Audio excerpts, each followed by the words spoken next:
4월의 세 번째 주일이자 부활절기 기쁨의 50일 두 번째 주일, 우리 함께 예배할 수 있게 된 게 얼마나 감사한지 모르겠습니다.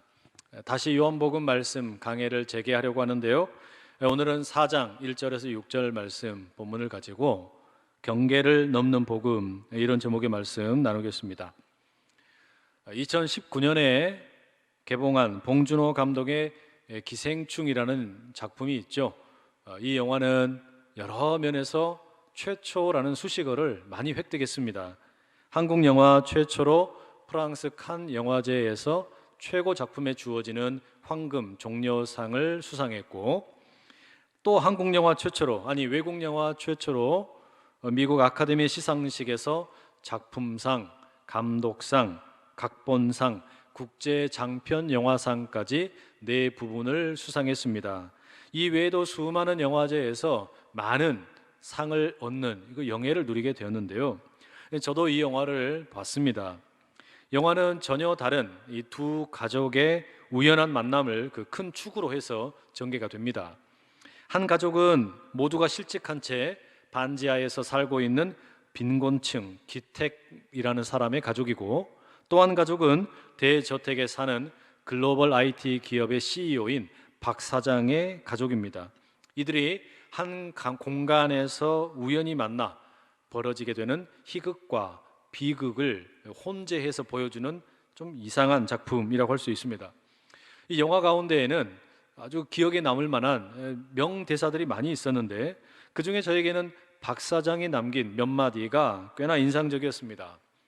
선을 넘는 사람을 내가 제일 싫어하는데 냄새가 선을 넘지, 이런 표현들이었습니다. 박 사장의 입에서 나온 이 선이라는 단어는 우리 현실을 날카롭게 고발하는 그런 은유가 아닌가 생각이 됩니다. 특히 자본주의 사회에서 어쩔 수 없이 파생되는 가난한 자와 부유한 자 사이에 보이지 않는 선을 노골적으로 드러내는 역할을 합니다. 그런데 더 안타까운 것은 이 영화 가운데 부자와 가난한 자 사이의 뻔한 갈등만이 아니라 가난한 사람들끼리 벌이는 처절한 사투까지도 숨김없이 까발린다라는 점입니다. 이런 내용입니다. 이 기택이라는 가족은 모두가 4명인데, 아빠는 운전기사로, 엄마는 가사 도우미로, 아들과 딸은 과외 교사로 전원이 4명이 전부가 다 이 박 사장의 집안에 성공적으로 취업 아닌 취업을 하게 됩니다. 일종의 기생을 하게 되는 것이죠. 집주인 가족이 여행을 떠난 사이에 이 4식구는 자신들이 성공적으로 기생하게 된 것을 자축하는 음주 파티를 열게 됩니다. 그런데 바로 그 순간에 기택의 가족들은 자신들보다 먼저 이 대저택의 지하에 기생하고 있었던 원조 기생충 가족을 발견하게 됩니다. 그렇게 원조 기생 가족과 신흥 기생 가족이 서로 물고 뜯고 싸우게 됩니다. 그러니 여러분, 이 영화는 한편으로는 부자와 가난한 자 사이에 선이 있다라는 것을 보여주고, 또 한편으로는 가난한 자들 사이에도 선이 있다라는 것을 암시하는 것 같습니다. 정말 그런 것 같아요. 우리 현실에는 보이지 않는 수많은 선들이 사람과 사람 사이를 가로막고 있습니다. 물론 꼭 필요한 선도 우리 가운데는 있습니다. 도로에 그어진 차선이 그렇죠. 이와 같은 선은 질서를 유지하고 생명을 지키기 위해서 꼭 필요한 선입니다. 또 병원의 링거 줄과 같은 그런 선도 꼭 필요한 선입니다. 그런데 가만히 생각을 해보면 우리는 어린 시절부터 선을 긋고 경계를 만드는 일에 더 익숙하지 않았나라는 생각이 듭니다. 초등학교 시절 저는 짝꿍과 함께 쓰던 책상의 가운데를 날카로운 칼로 선을 빡빡 그었습니다. 그 선을 그렇게 긋고 나서 어떻게 했겠어요? 이 선을 조금이라도 넘어오면 너의 필통이든 연필이든 지우개든 가위든 몽땅 다 내 거다, 이렇게 으름장을 놨다는 말이죠. 어디 그뿐입니까? 요즘 초등학생들은 어느 아파트에 살고 있는지에 따라서 선을 긋곤 한답니다. 초등학생들이 휴먼시아에 사는 학급 친구를 휴먼시아 거지, 줄여서 휴거라고 부른다는 충격적인 뉴스를 접한 적이 있습니다. 아니 도대체 아이들의 입술에서 어떻게 이런 선긋기가 나오게 되었을까요? 아니 어떻게 이렇게도 비참한 표현이, 이렇게도 있을 수 없는 표현이 아이들 입에서 나왔겠습니까? 그것은 부모들의 언어를 그대로 배웠기 때문이겠죠. 대구 출신인 제 아내가 전라도 남자인 저에게 시집을 오게 되었을 때 처가의 어르신들이 너무나 애처롭게 눈물을 흘리셨다고 합니다. 어디 시집 갈 데가 없어서 전라도로 시집 가느냐, 그런 마음이 없지않아 있으셨던 것 같습니다. 그만큼 동과 설을 가로지르는 이 보이지 않는 장벽, 보이지 않는 경계, 선이 존재한다는 말입니다. 이 한반도의 남과 북은 또 어떻습니까? 전쟁으로 인해서 인위적으로 선이 그어지게 되고 그 선을 그음으로 인해서 가족들이 뿔뿔이 헤어지게 되고 왕래를 못하게 되었습니다. 그렇게 가족들은 생이별을 한 채 수십 년 이산가족으로 그 서로를 그리워하다가 피눈물을 흘리며 죽어가고 있습니다. 지난 2월에 성지 순례팀과 함께 방문했던 이스라엘에도 역시 거대한 장벽들이 가득했습니다. 평화의 왕으로 오신 예수님의 흔적을 발견하기 위해 찾아간 곳인데 정작 저의 눈에 가장 눈에 띄었던 것은 팔레스타인 사람들과 유대인들의 거주지를 분리하고 있는 거대한 장벽이었습니다. 참으로 안타까운 현실이었죠. 여러분, 그렇습니다. 우리가 살고 있는 현실에는 부정하고 싶지만 수많은 보이는 선과 보이지 않는 선, 보이는 경계와 보이지 않는 경계, 보이는 장벽과 보이지 않는 장벽이 사람과 사람 사이에 얼마나 많이 있는지 모릅니다. 쉽사리 극복할 수 없는 선이요, 장벽이요, 경계입니다. 바로 그런 현실 가운데 우리 모두는 살아가고 있다라는 말이죠. 이처럼 수많은 선과 장벽과 경계에 둘러싸여 살고 있는 우리들이기 때문에 오늘 본문의 말씀은 유독 특별하게 다가옵니다. 앞서 말씀드렸던 것처럼 요한복음의 구조를 살펴보게 되면 세례 요한이 먼저 예수님에 대해서 증언을 하면 예수님의 사역이 펼쳐지고 그 다음에 다시 세례 요한의 증언이 따라오고 예수님의 사역이 또 따라온다, 이런 말씀을 드렸습니다. 세례 요한의 첫 번째 증언 이후에 예수님의 첫 번째 사역이 펼쳐졌죠. 갈릴리 가나의 혼인잔치에서 물을 포도주로 바꾸셨습니다. 그리고 예루살렘의 성전에서 장사하는 사람들을 몰아내셨습니다. 그리고 예루살렘 그곳에 사내들인 공회원이자 바리새인인 니고데모와 함께 밤새 깊은 대화를 나누셨습니다. 그렇게 예수님의 첫 번째 사역의 장소는 갈릴리와 예루살렘이라는 곳이었습니다.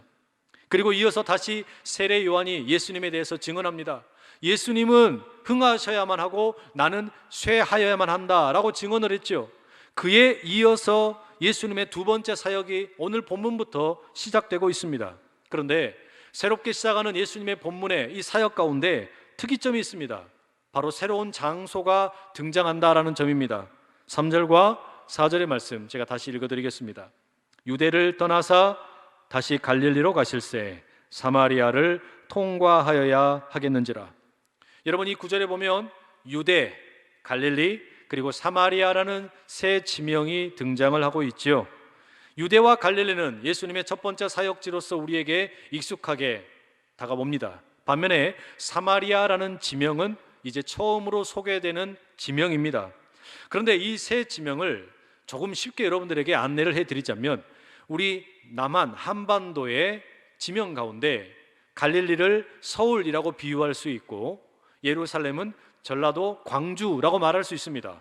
그리고 사마리아는 그 중간쯤에 위치한 대전이라고 말할 수 있겠습니다. 그러니 요한복음 서론 앞부분에 펼쳐지고 있는 예수님의 사역은 먼저는 예수님께서 서울의 어느 결혼식장에서 물을 포도주로 만드시고 그리고 전라도 광주 어딘가에서 성전에 장사하던 사람들을 몰아내시고 바로 그곳에서 니고데모와 만나 대화를 나누신 겁니다. 그런데 이제 그런 모든 사역을 마치신 후에 광주에서 서울로 올라오셔야 하는데 그 여정 가운데 대전이라고 하는 곳을 꼭 통과하셔야만 했다라는 겁니다. 이게 3절과 4절을 쉽게 비유하자면 그렇다라는 말입니다.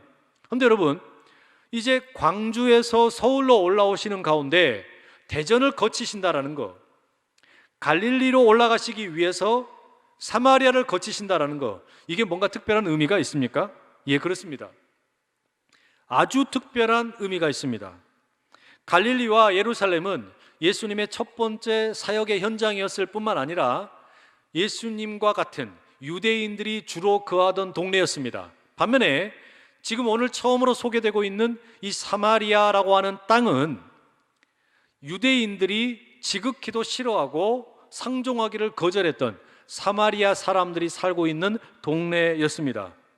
쉽게 말해 오늘 우리가 수많은 선이 있고 경계가 있고 장벽이 있는 것처럼 유대인들과 사마리아인들 사이에도 1세기 당시에 보이지 않는 거대한 장벽이 있었다라는 말입니다.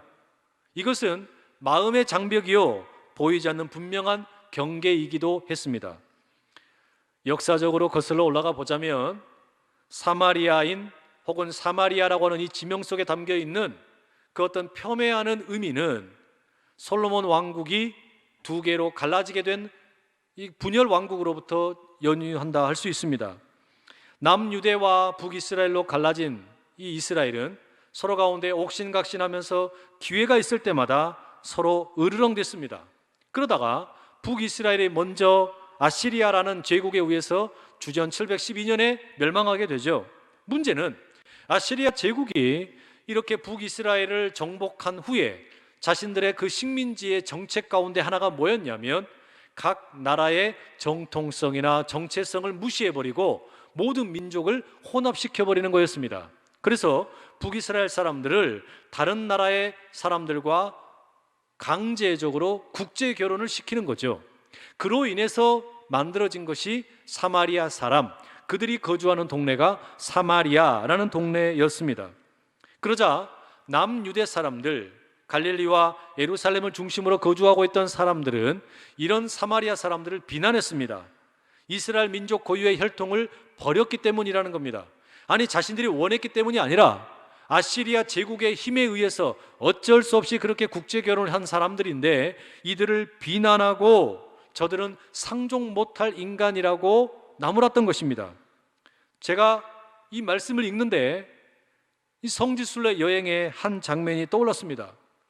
버스를 타고 이스라엘의 이곳저곳을 이동하며 성지를 둘러보는 가운데 팔레스타인 자치지구로 들어갈 때가 있었습니다. 그런데 그때 인솔을 하던 가이드 선생님이 도로에 있는 간판을 유심히 보라 이야기를 합니다. 팔레스타인 자치지구로 들어가는 그 도로에는 어김없이 하얀 커다란 간판이 있었습니다. 거기에는 이스라엘 사람들에게 무시무시한 경고를 남겨놓고 있었는데 이스라엘 번호판이 달려있는 자가용이 실수로라도 이곳에 들어오게 되면 죽을 수 있다라는 경고입니다. 쉽게 말해서 뭡니까? 죽기 싫으면 빨리 꺼져라는 거죠. 들어오지 말라는 겁니다. 여러분, 이스라엘과 팔레스타인 사이에 있는 그 적대감이 얼마나 깊은지를 보여주는 한 단면이 아니겠습니까? 정확히는 알 수 없지만 예수님 당시에 유대인들과 사마리아인 사이에 적대감 역시 그런 것이 아니었을까 짐작하게 됩니다.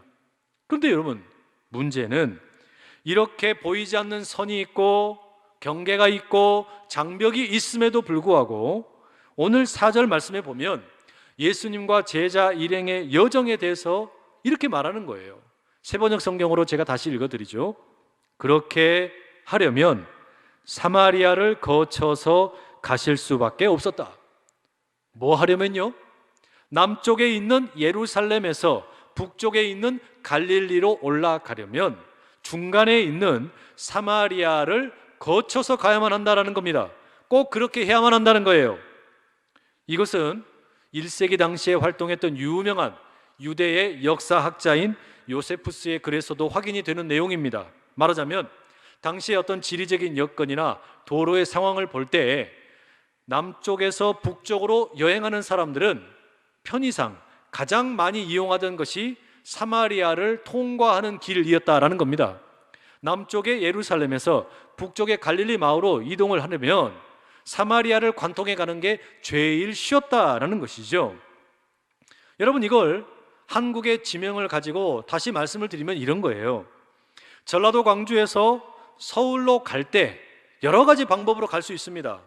뭐 나는 삥 돌아서 가는 게 좋다, 나는 배 타는 게 좋다, 이런 분들은 어쩌면 군산으로 가가지고 배를 타고 인천으로 가서 거기에서 지하철을 타시든지 경인고속도로를 타고 서울로 가실 수 있겠죠. 아니면 나는 더 멀리 자동차를 운전하고 싶다, 뭐 그런 분들은 광주에서 88고속도로를 타고 대구로 가셨다가 거기에서 중부 내륙 고속도로를 타고 저기 양평까지 올라가셔서 영동 고속도로를 타고 쭉 다시 가시다가 중부 고속도로를 타고 동서울 쪽으로 들어가셔도 돼요. 뭐 이렇게 가는 것도 전라도 광주에서 서울로 가는 방법입니다. 그러나 여러분, 우리가 잘 알다시피 가장 편한 길은 뭡니까?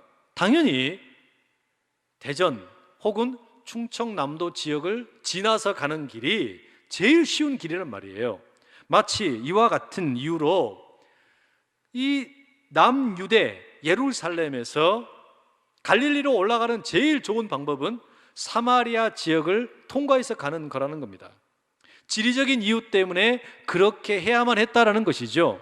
예수님과 제자들도 아마 그런 이유 때문에 사마리아를 통과하셔야만 했던 것 같습니다. 그런데 여러분, 이게 전부는 아닙니다. 4장 4절에 사마리아를 통과해야만 한다, 혹은 사마리아를 거쳐서 갈 수밖에 없다라고 할 때 이렇게 해야만 한다, 뭐 영어 표현에 have to, 뭐 이런 번역을 하게 되는 이 단어는 헬라어로 에데이라는 말을 번역한 거예요. 근데 이 헬라어가 흥미로운 것은 다른 요한복음에 등장하는 용례를 보게 되면 주로 하나님의 계획, 하나님의 뜻을 가리킬 때 사용되는 표현이기 때문입니다. 예를 들어 앞으로 나올 것은 내버려 두고 우리가 이미 살펴보았던 3장의 내용에도 이런 에데이라는 단어가 2번 나옵니다. 3장 14절인데요, 모세가 광야에서 뱀을 든 것 같이 인자도 들려야 하리니. 누구의 말입니까? 예수님의 말씀이에요. 모세의 노뱀처럼 예수님도 십자가에 달리셔야만 한다, 십자가에 높이 들려져야만 한다라는 당위성의 이야기를 하고 계십니다. 그런데 예수님께서 높이 들려야만 한다라는 것은, 이것은 예수님의 그냥 뜻이 아니라 하나님의 계획이고 하나님의 뜻이라는 겁니다. 뿐만 아니라 3장 30절의 말씀 반복해서 여러 번 살펴본 이야기죠. 그는 흥하여야 하겠고 나는 쇠하여야 하리라 하니라. 누구의 말입니까? 세례 요한의 말이에요. 예수님은 흥하셔야만 하겠고 나는 쇠하여야만 하겠다, 나는 쇠하여야만 한다, 세례 요한이 고백을 하고 있는데 이것은 자기 생각이 아니라 하나님의 계획이라는 거예요. 하나님의 뜻이 그렇다라는 겁니다. 지금 비록 이 순간에는 나 세례 요한이 조금 인기가 더 있는 것처럼 보이지만 결국은 예수님이 높아지시고 나는 낮아져야만 한다, 이게 하나님의 계획이라는 겁니다. 여러분, 그렇다면 우리가 이렇게 정리할 수가 있는 거예요. 예수님과 예수님의 제자들이 남쪽 예루살렘에서 북쪽 갈릴리로 다시 올라가시는데 그 가운데 사마리아를 통과해서 가야만 하시는 것은 지리적인 이유 때문에, 도로의 여건 때문에 그렇게 하셔야만 했습니다. 그러나 그와 함께 동시에 그것은 하나님의 뜻이고 하나님의 계획이었다라는 겁니다. 하나님의 뜻이, 하나님의 계획이 사마리아를 통과해야만 하도록 예수님과 제자들을 이끌었다라는 말입니다. 여러분, 저는 이 말씀이 이런 면에서 너무나 은혜가 돼요. 이 복음의 말씀이 너무나 귀하게 다가옵니다. 무슨 이야기입니까? 예수님께서 사마리아 마을을 지나가시는 게 그저 지리적인 이유 때문에, 교통 상황 때문에, 혹은 우연히 그렇게 하셔야만 했던 것이 아니라 하나님의 계획을 따라, 하나님의 뜻을 따라 그렇게 하셔야만 하셨다는 거예요. 아니 그러면 도대체 무슨 계획입니까? 무슨 뜻입니까? 야곱의 우물가에서 이름도 몰라요, 성도 몰라요. 사마리아 여인을 만나야 할 계획이었습니다. 예수님께서는 하나님의 뜻을 따라 그 한 여인을 우물가에서 만나야만 하셨기 때문에, 그게 하나님의 계획이셨기 때문에 사마리아 마을을 반드시 지나가야만 하셨다는 이야기입니다. 그 마을을 지나가는 것이 하나님의 뜻이었다는 이야기예요. 여러분, 이게 얼마나 충격적이고도 놀라운 일인지 아십니까? 앞에 나오는 이 3장의 니고데모와 예수님의 만남을 한번, 이 사마리아 여인과 예수님의 만남과 비교를 한번 해보십시오. 니고데모는 남자입니다. 이 여인은 당연히 너무나 인정받지 못하던 여자예요. 니고데모는 멋진 이름을 가지고 있습니다. 이 여인은 이름이 없어요. 니고데모는 유대인입니다. 이 여인은 비난받던 사마리아인입니다. 니고데모는 많이 배운 학식 있는 똑똑한 사람입니다. 이 여인은 그런 배경이 전혀 없습니다. 니고데모는 집안이 아주 좋습니다. 이 여인은 결혼을 여러 번 실패한 여인입니다.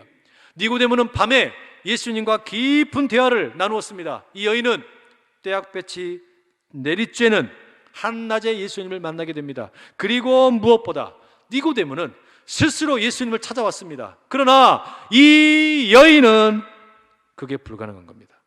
이 여인은 자기 힘으로는 예수님을 도저히 찾을 길이 없는 여인이었다는 말입니다. 그런데 무슨 일이 펼쳐진 겁니까?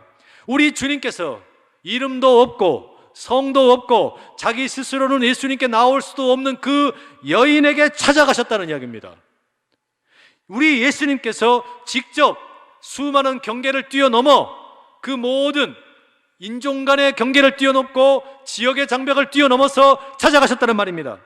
우리 주님의 복음이 직접 선을 넘으셨습니다. 우리 주님의 말씀이 직접 그 장벽을 무너뜨리고 찾아가셨다라는 말입니다. 이게 얼마나 감동적인지 모릅니다. 왜냐? 왜 이게 감동적이냐?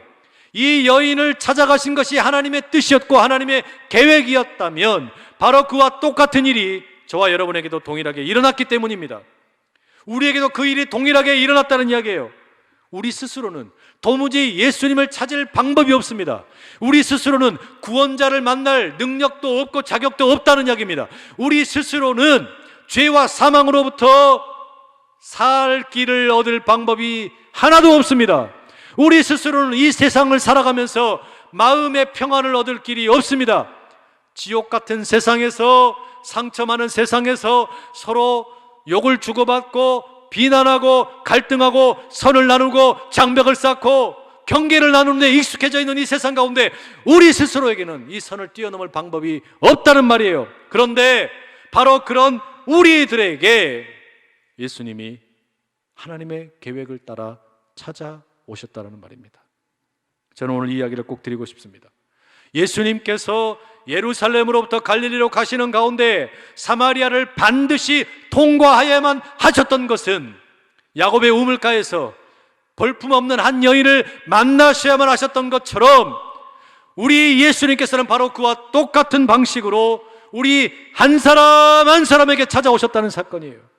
우리 한 사람 한 사람을 그렇게 찾아오셨고 만나주셨고 우리에게 새 생명을 주셨다라는 말입니다. 이건 그저 우연히 지나가는 길에 일어난 일이 아닙니다. 예수님께서 우리에게 찾아오신 것은 내가 능력이 있어서 예수님을 먼저 찾아간 게 아니라는 이야기예요.